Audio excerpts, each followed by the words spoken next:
मैंने कहा, मैं तुम्हारी शक्ल भी नहीं देखना चाहती। फेवरेट डायलॉग था उसका, जो वह दोहराती रहती थी। यह एक दिन की बात नहीं थी, ऐसा हमारी शादी के बाद से ही हो रहा है। पूरे 36 गुण मिलाए गए थे शादी में, जाने कैसे। बाद में तो यही लगा, जमीन और आसमान का फ़र्क है हम दोनों में। मैं खुले हाथ खर्च करने वाला, अगर कोई आकर ज़रूरत बताकर कुछ मांग ले तो मैं कभी भी मना नहीं कर पाता था, और वह दांतों से रुपए पकड़ने वाली, 1 रुपये इधर उधर हो जाए तो दिन भर हिसाब करने लगती। मैं अस्त व्यस्त घर रखने वाला, आराम करने वाला, अपनी मर्जी से कैसे भी रहने वाला, और वह घर को हमेशा शो पीस की तरह सजा कर रखने वाली। अक्सर हम दोनों टकराते थे। यह जूते ऐसे कैसे फेंक दिए, ये तो इस्तेमाल किया हुआ तौलिया है, फिर अच्छे से क्यों नहीं लगाया जैसे पहले से रहता है। गीले पैरों से फर्श गीला क्यों किया, और भी अनगिनत शिकायतें रहती थी उसे मुझसे। आज तक कभी मेरी तारीफ के एक शब्द नहीं निकले थे उसके मुंह से। हाँ, यह जरूर कहती रहती थी, किस्मत फूटी थी मेरी जो यहाँ आ गई। उसे खुश रखने के लिए बहुत कुछ करता था। एक तारीख को उसके लिए साड़ी लेकर आया था। देखते ही बोली, इतनी फिजूल खर्ची की क्या ज़रूरत थी, अभी तो दुर्गा पूजा में नए कपड़े लिए थे ना। मुझे लगा था मेरे कम वेतन के कारण बेचारी आज तक कोई गहना नहीं ले पाई। थोड़े थोड़े पैसे जोड़कर उसके लिए अंगूठी ली। बहुत खुशी से घर पहुंचा और उसके पास जाकर बोला था, अपनी आंखें बंद करो, तुम्हारे लिए कुछ है मेरे पास। उसने आंखें बंद की तो उसकी उंगली में डाल दी। देखते ही बोली थी, माँ 15 दिन से बीमार हैं। मैं यह सोचकर उनसे मिलने नहीं जाती कि पैसे खर्च कर दी तो महीना कैसे चलेगा, चिंटू की फीस कहाँ से लाऊंगी, और तुम मुझसे पैसे छुपाते हो। मेरा इश्क हवा बनकर उड़ गया और मैंने सोच लिया, इसके लिए कभी कुछ नहीं लाऊंगा। बस यही नहीं, मैंने भी यह मान लिया कि मेरी किस्मत फूटी थी जो मुझे ऐसी पत्नी मिली है। प्यार के एक बोल नहीं, इसे बस मुझ में कमियां ही कमियां नजर आती हैं। इसका स्वभाव मुझे बिल्कुल समझ नहीं आता था। सुबह उठने से लेकर मेरे सोने तक मेरी एक एक ज़रूरत का ख्याल रखती थी। मेरी पसंद का ही खाना बनता था मेरे घर में। उसकी पसंद क्या है यह तो मुझे आज तक ज्ञात नहीं। पर क्या जिंदगी भौतिक ज़रूरतों से ही कट जाती है? क्या भावनात्मक कोई जिम्मेदारी नहीं? ठीक है, अगर तुम पैसे बचाकर, घर को सजाकर और मुझे अनुशासन में रखकर ही खुश रह सकती हो तो यही सही। मैं सुबह जल्दी घर से निकल जाता, दोपहर को भी ऑफिस के कैंटीन में ही कुछ खा लेता और रात में देर से ही घर वापस आने लगा था, यह सोचकर कि शायद उसे मेरी कमी महसूस हो, वह मुझसे मेरे देर से आने का कारण पूछे। पर ऐसा कुछ भी नहीं हुआ। वह तो आज भी मेरे मोजे के गंध से परेशान थी। मुझे ऑफिस में खाने की फिजूल खर्ची बताती थी। हम दोनों एक दूसरे के लिए बने ही नहीं थे। अगर हमारे बीच चिंटू नहीं होता तो मैं कब का उसे छोड़कर जा चुका होता। धीरे धीरे उसे बदलने की कोशिश कम होने लगी। मैंने मान लिया मेरी बदरंग जिंदगी ऐसे ही कट जाएगी। दोपहर को कैंटीन में बैठा सैंडविच खा रहा था, तभी सरिता मेरे पास आई। क्या मैं यहाँ बैठ सकती हूँ? उसने पूछा। अरे बिल्कुल, यह कैंटीन है, ये सबके लिए है। मैंने कहा, आपका घर यहाँ पास ही है ना? वह बोली, अभी 3 महीने ही हुए थे उसे इस ऑफिस में आए और मेरे बारे में इतना जानती है। मैं भीतर ही भीतर खुश हुआ। हाँ, पास ही है, मैं बोला। फिर भी घर नहीं जाते खाना खाने? क्यों, वाइफ कहीं बाहर गई है क्या? बस समय बचा लेता हूँ, मैं बोला। हमने साथ साथ कॉफ़ी पी। उस दिन के बाद अक्सर हमारी बातें होने लगी थी। पारिवारिक जिम्मेदारी उठाते उठाते वह 35 की हो गई थी। अपना घर नहीं बसा पाई थी और अब बसाना भी नहीं चाहती थी। उसे इतने दिन हो गए थे यहाँ आए, पर मेरा ध्यान कभी नहीं गया था उस पर। अब रोज बातें होने लगी थी तो मैं उसके बारे में सोचने लगा था। वह घर से अपना टिफ़िन लेकर आती थी और अब जिद करके मुझे कैंटीन का खाना खाने नहीं देती थी। वह कहती, मैं तुम्हारे लिए भी लेकर आई हूँ। मैं सोचता, इतनी मेहरबानी क्यों मुझ पर, और किसी के साथ तो कभी इतना घुलते मिलते नहीं है। एक दिन बोली, जानते हो, मेरा कोई मित्र नहीं, ना कोई पुरुष, ना ही स्त्री। तुम पहले ऐसे इंसान हो जिसका साथ मुझे अच्छा लगने लगा है। उसकी बातों ने मेरे दिल की धड़कनें ही बढ़ा दी थी। क्या मैं सच में इतना खास हूँ? फिर परी को क्यों एक भी गुड़र आज तक नजर नहीं आते? मुझ में कमी तुझ में नहीं, उस घमंडी औरत में है। मैंने खुद को समझाया और सरिता की दोस्ती को दिल से स्वीकार कर लिया। अब मैं उदास नहीं रहता था। अब कोई कमी नहीं लगती थी जिंदगी में। सुबह उठने के साथ ही जल्दी जल्दी रहती थी ऑफिस पहुंचने की। जल्दी ही सारा काम निपटा लेता था और ऑफिस चला जाता था। उसके बाद सारा वक्त मेरा बस सरिता के लिए होता था। कई बार हम ऑफिस के बाद कॉफ़ी शॉप में जाते थे। पार्क की बेंच पर बैठकर घंटों बातें किया करते थे। एक दिन सरिता ने साथ पिक्चर देखने का प्लान भी बना लिया। रविवार का दिन था। मैं ऑफिस का जरूरी काम है बोलकर निकल रहा था। रविवार को भी अब ऑफिस पूरा दिन बिताकर पेट नहीं भरता क्या? परी बोली थी। पहली बार उसका यह ताना मुझे अच्छा लगने लगा था। ऐसा लगा मेरे साथ रहना चाहती है वह।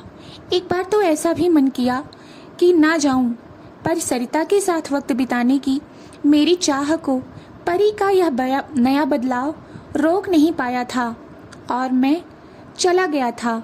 हम साथ साथ पिक्चर देखे। बीच में बहुत ही भावुक सीन आया था। सरिता ने मेरा हाथ पकड़ लिया। एक तो यह रोमांटिक फिल्म, दूसरा पहली बार किसी नारी ने इतने प्रेम से मेरा हाथ पकड़ा था। मैं तो भाव विभोर था। उन पलों में एक बार भी मुझे परी का ख्याल नहीं आया था। फिल्म देखने के बाद साथ साथ खाना खाया। फिर पार्क के कोने वाले बेंच पर उसका हाथ थामे बैठा था। उसने अपना सिर मेरे कंधे पर रख दिया। रात को जहाँ मैं मुंह लटकाए घर आता था, वहीं मैं गुनगुना रहा था। परी ने भी मुझे एक बार भी किसी काम के लिए नहीं टोका। रात को बड़े कोमल स्वर में मुझसे बोली, ऑफिस में आजकल बहुत काम होता है क्या? हाँ, आजकल काम बहुत ज़्यादा ही रहता है। थोड़े ज़्यादा पैसे तुम्हें दे पाऊँ इसलिए ओवर टाइम करता हूँ। कोई ज़रूरत नहीं है इतना काम करने की। कम खर्च में चलना मुझे अच्छे से आता है। कल से 5 बजे ही ऑफिस से निकल जाना। मैंने कहा, ठीक है, कोशिश करता हूँ। अभी बहुत काम ले लिया है मैंने।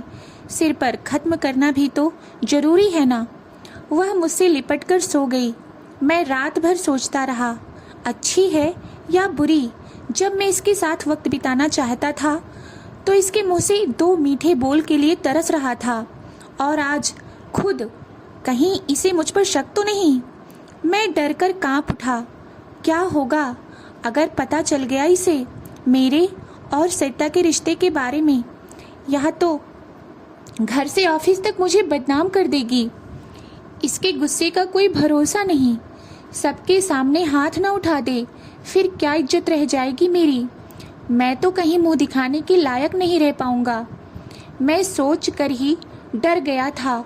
इतना डर गया कि वह मुझे बगल में लिपटी नागिन लगने लगी, जो किसी भी वक्त मुझे डस सकती थी। मैंने डर कर उसे दूर किया और दूसरी ओर मुंह करके सो गया। दूसरे दिन सरिता मुझे मिली तो बहुत उदास थी। मैंने पूछा तो कहने लगी, कब तक किराए के घर में रहूंगी? एक ज़मीन देखी है, 7 लाख रुपए की है। मेरे पास कुल मिलाकर 2 लाख ही हैं। अगर बाकी तुम मदद कर देते तो ज़मीन के साथ साथ मैं भी तो तुम्हारी ही रहूँगी ना। वह तो ठीक है सरिता, पर मेरे पास इतने पैसे कहाँ हैं? 20,000 की नौकरी में तुम तो समझ सकती हो ना, घर खर्च ही बड़ी मुश्किल से चलता है इस शहर में। कुछ दिन इंतजार क्यों नहीं कर लेती? पहली बार कुछ मांगा था और तुमने मना कर दिया। बस टाइम पास समझ के रखा था ना मुझे। घर में बीबी और बाहर मैं। बहुत गलत सोच है तुम्हारी। तुम चाहते तो दे सकते थे। जानती हूँ गांव में बहुत जमीन है तुम्हारी। हाँ है, पर वह परी कभी मुझे बेचने ना देगी। वह तो पुरखों की निशानी मानती है उसे। मैं कुछ नहीं जानती। कैसे भी करके मुझे पैसे दो, नहीं तो मैं यह सारी तस्वीरें लेकर तुम्हारे घर पहुंच जाऊंगी। अगर तुम मेरी नहीं तो मैं क्यों बनी रहूं तुम्हारी? सरिता ने ऑफिस, पार्क, पिक्चर हॉल की कई तस्वीरें सामने पटक दी, जिसमें मैं उसका हाथ थामे था और किसी में उसका सिर मेरे कंधे पर था। वह आगे बोली, इन तस्वीरों के साथ एक चिट्ठी भी डाल दूंगी कि कैसे तुमने मेरे घर में रात बिताई थी, पर मैंने तो आज तक तुम्हारा हाथ ही पकड़ा है। मैं डरकर बोला, यह बस हम दोनों जानते हैं, परी नहीं। कहकर वह हंसते हुए चली गई। अब जान देने के सिवा मेरे पास कोई चारा नहीं था। सोचता हुआ मैं घर की ओर बढ़ रहा था। यह आखिरी रात चिंटू और परी के साथ बिता लेता हूँ। सुबह जो निकलूँगा तो फिर वापस नहीं आऊँगा। परी के हाथों से मरने से अच्छा है चुपचाप मर ही जाऊँ। मैं घर पहुँचा। मन बहुत उदास था, खाना भी नहीं खा पाया। बस चिंटू को सीने से लगाए बैठा रहा। परी भी ना जाने क्यों आजकल मुझसे किसी बात के लिए नहीं कोसती थी। आज ऐसा लग रहा था वह मुझे खूब खरी खोटी सुना दे, चाहे तो मुझे दरवाज़ा बंद करके खूब पीट ले। न जाने क्यों आज भी सबके सामने मार खाने से डर रहा था। रात बीत रही थी, चिंटू भी सो चुका था। मैं आंखें खोल घर्र घर्र करते पंखे को एक टक देख रहा था। मुझे लग रहा था परी सो गई है। सरिता से झगड़ा हो गया है क्या? इतने उदास हो? वह मुंह फेर कर बोली। मुझे लगा अभी मेरा दिल उछलकर हाथ में आ जाएगा। इतना डर गया मैं, लाख कोशिश के बाद भी आवाज़ नहीं निकल रही थी। कुंवारी है ना? वह साथ रहना चाहते हो क्या? वह बोली। नहीं तो ऐसा क्यों बोल रही हो? मैंने मरी आवाज़ में पूछा। तुम्हें ऐसे नहीं देख सकती हूँ। मैं तुम्हारी खुशी के लिए तुम्हें छोड़ भी सकती हूँ। इतना डरने की ज़रूरत ना है मुझसे। खा नहीं जाऊँगी। अगर इतना प्यार करती हो तो कभी दिखाया क्यों नहीं? क्यों कभी मेरी भावनाओं की कद्र नहीं करती?